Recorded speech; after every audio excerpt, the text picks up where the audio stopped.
System. हम suppose कर लेते हैं कि एक आप आई जो है ये आपके पास मोमेंट ऑफ इनर्शिया किसी सिस्टम का, और एम जो है वो सिस्टम का टोटल मैस है।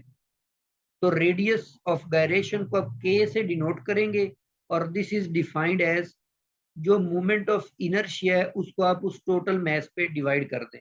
बेसिकली पीछे अपनी जो डेफिनेशन पढ़ी है मोमेंट ऑफ इनर्शिया की, वो हमने इस तरह से डेफिनेशन पढ़ी कि एम आर स्क्वायर।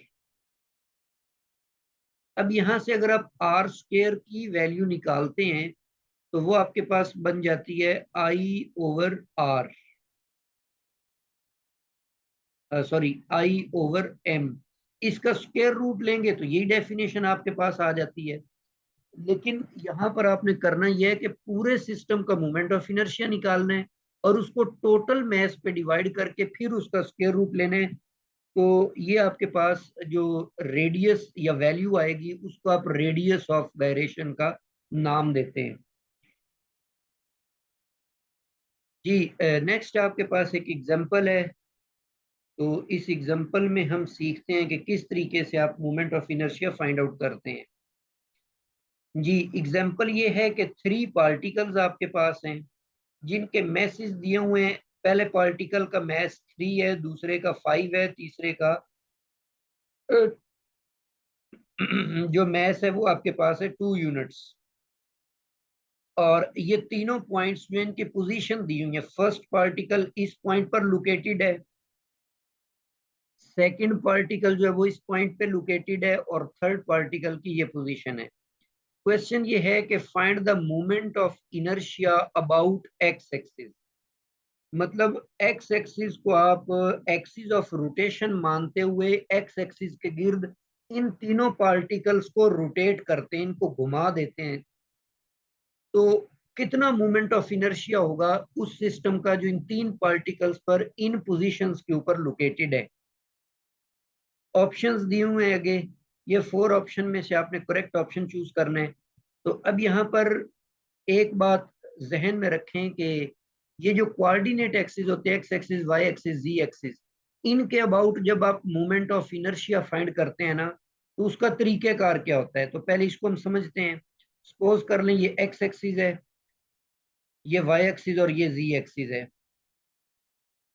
तो इसको हम सपोज कर रहे हैं कि ये आपके पास सपोज एक्स एक्सिस है और ये आपके पास वाई एक्सिस है, और यहाँ पर ये आपके पास है जी एक्सिस।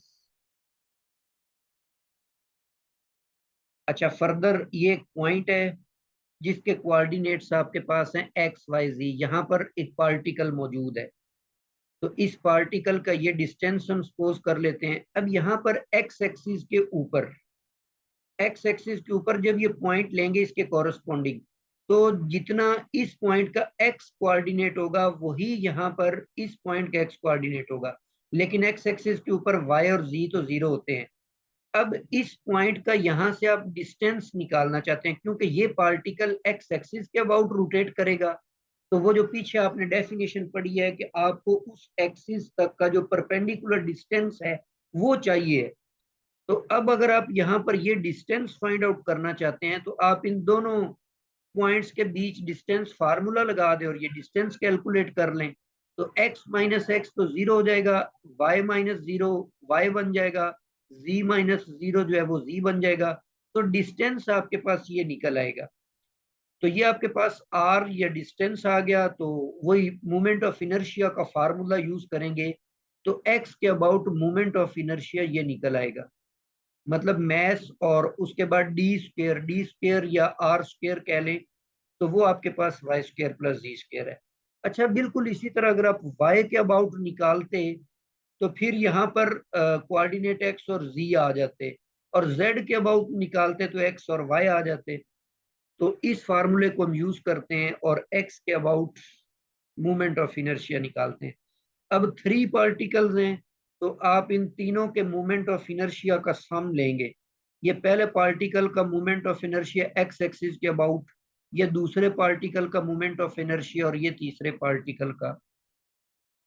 इनके अंदर आप ये कोऑर्डिनेट्स, ये आपको 3 पॉइंट्स दिए हुए हैं, इनके आप कोऑर्डिनेट्स यहाँ पर पुट कर दें। m1 m2 और m3 की वैल्यूज भी हमें गिवन है। इनको आप सिंप्लीफाई कर लें तो ये आपके पास मोमेंट ऑफ इनर्शिया 63 निकल आया।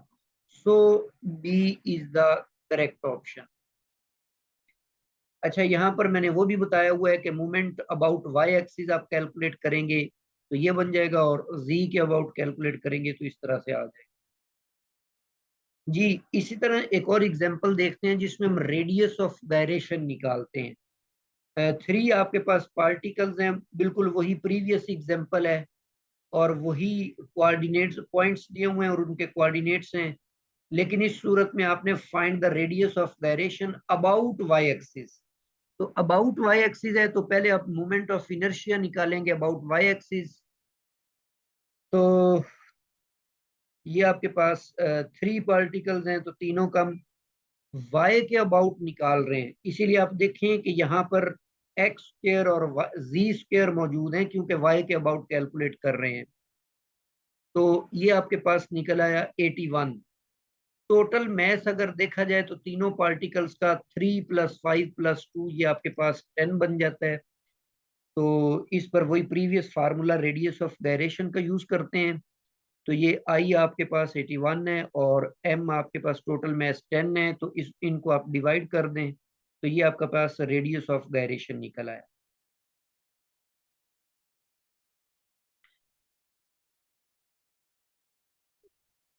जी, नेक्स्ट आपके पास है पैरेलल एक्सिस थ्योरम और परपेंडिकुलर एक्सिस थ्योरम। जी, पहले हम देखते हैं पैरेलल एक्सिस थ्योरम क्या है। The moment of inertia of a rigid body about any axis is equal to the moment of inertia about a parallel axis through the center of mass plus the product of mass of the body and the square of the distance between these two axes। क्या मतलब है इसका, देखें ये मैंने एक green colour की body दिखाई हुई है। ये इसका सेंटर ऑफ मैस है, इसमें से ये जो रेड कलर का एक्सिस है ये सेंटर ऑफ मैस के अबाउट रोटेट कर रहा है।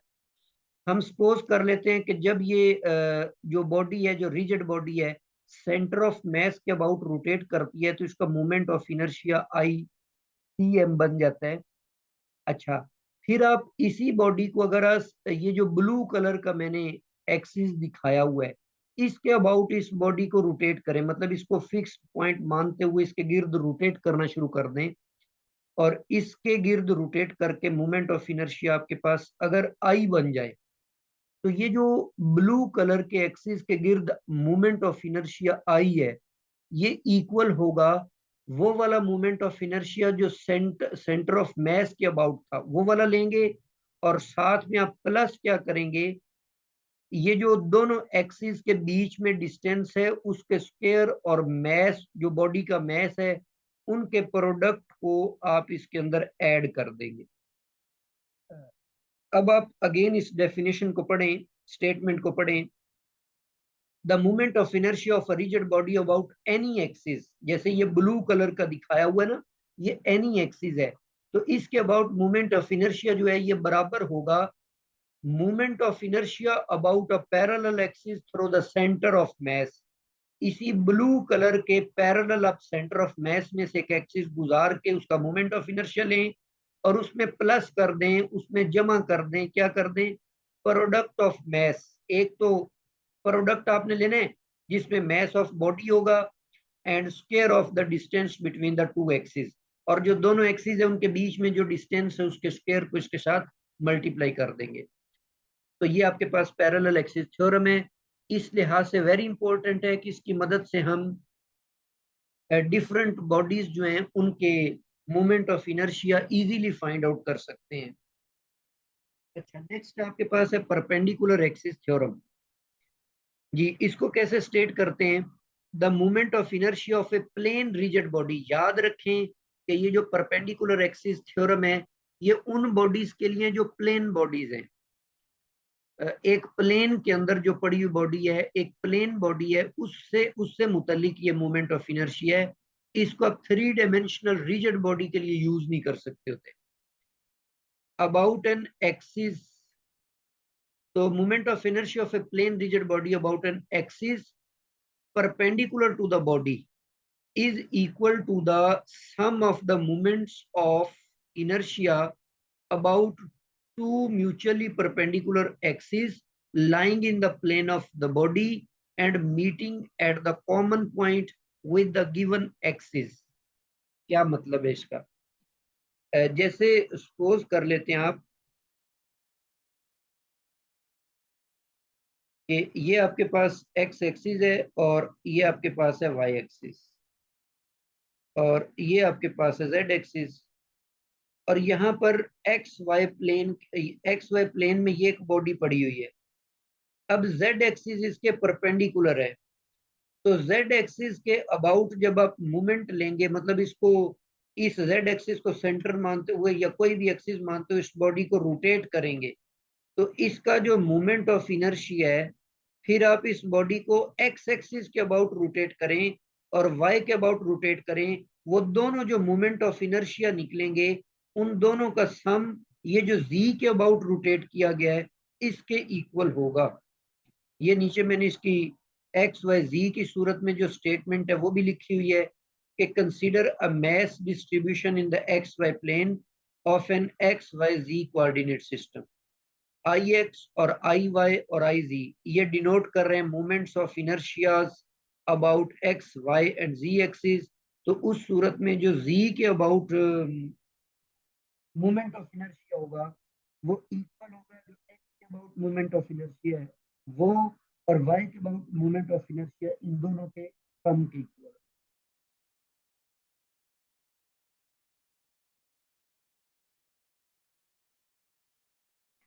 जी नेक्स्ट आपके पास एक एग्जांपल है कि two particles of masses m1 and m2 are connected by rigid mass method of length r and move freely in a plane, then the moment of inertia of the system about an axis perpendicular to the plane and passing through the center of mass is कितना होगा? ये option आगे दिए हुए हैं।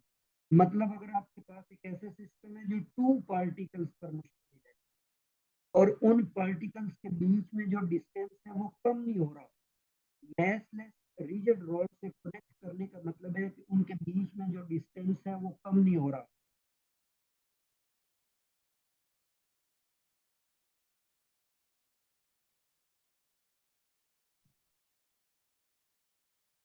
तो उस सूरत में अगर आप मोमेंट ऑफ इनर्शिया लेंगे तो कौन सा मोमेंट ऑफ इनर्शिया आएगा? इनमें से एक ऑप्शन आपने टिक करनी है।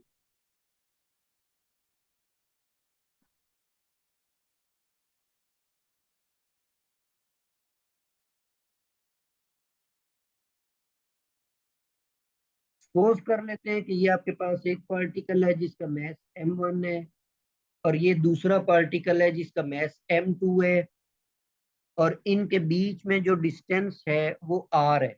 This is given in the question. इनके बीच में जो डिस्टेंस है वो r है। ये सेंटर ऑफ मैस हमने सपोज कर लिया। इस सेंटर ऑफ मैस को c से डिनोट कर देते हैं। इसके अबाउट इन दोनों पार्टिकल्स ने रोटेट करना है। पहले मैस का सेंटर ऑफ मैस से डिस्टेंस r1 है तो दूसरे का r माइनस r1 हो जाएगा। तो इसीलिए जब अब मोमेंट ऑफ इनर्शिया निकालेंगे तो ये मोमेंट ऑफ इनर्शिया आ गया c के अबाउट पहली बॉडी का और ये दूसरी बॉडी का c के अबाउट मोमेंट ऑफ इनर्शिया, तो सम से टोटल बन जाएगा। अब c चूंकि सेंटर ऑफ मैस है इसीलिए आप दोनों तरफ मैस और डिस्टेंस का जब प्रोडक्ट लेते हैं तो वो सेम होना चाहिए। यहां से आप सिंप्लीफाई करके r1 की वैल्यू फाइंड कर लेते हैं। इस r1 को आप यहाँ पर भी पुट कर दें और यहाँ पर भी पुट कर दें। पुट करके इसको सिंप्लीफाई करते हैं तो ये आपके पास रिजल्ट आ जाता है, मोमेंट ऑफ इनर्शिया आ जाता है m1 m2 into R square divided by m1 plus m2। लो जी, ये फर्स्ट ऑप्शन जो है this is the correct option. इसको आप बतौर फार्मूला भी इस्तेमाल कर सकते हैं। जब आपको दो पार्टिकल्स दिए हुए होंगे तो फिर आप इस फार्मूले को यूज करके तो ये मोमेंट ऑफ इनर्शिया कैलकुलेट कर सकते हैं। जी यहाँ तक हमारा आज का लेक्चर जो वो कंप्लीट हो गया है। फर्दर जो नेक्स्ट लेक्चर होगा उसके अंदर मजीद हम कुछ बॉडीज के मोमेंट ऑफ इनर्शियाज को देखेंगे। तो इस लेक्चर से रिलेटेड अगर कोई क्वेश्चन है तो वो आप